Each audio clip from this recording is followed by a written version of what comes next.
Hello friend, এই দেখো আজকে হলো কেউ বলে ওলকপি আর কেউ বলে শালগম, তোমরা কী বলে জানি না, কমেন্টে আমাকে জানাবে।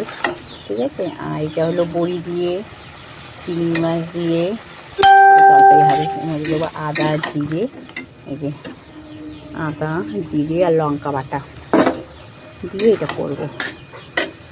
ঠিক আছে বন্ধুরা, খেয়ে জানাবো তোমাদের কেমন হয়েছে। আমি খাই না, তাও আজ নতুনভাবে রান্না করলাম। আমার বর বলছিল খাবে, বর্মশাই, তাই জন্য আমি নতুনভাবে রান্না করলাম। রান্নাটা করি, কেমন হয়েছে জানাবে।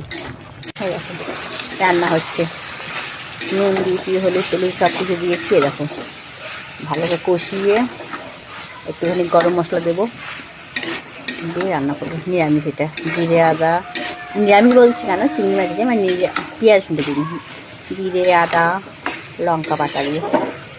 কোনোদিন খাইনি, খেয়ে দেখি কেমন লাগে। সব রকম খাওয়ার অভ্যেস করতে হয়, বুঝতে পেরেছো।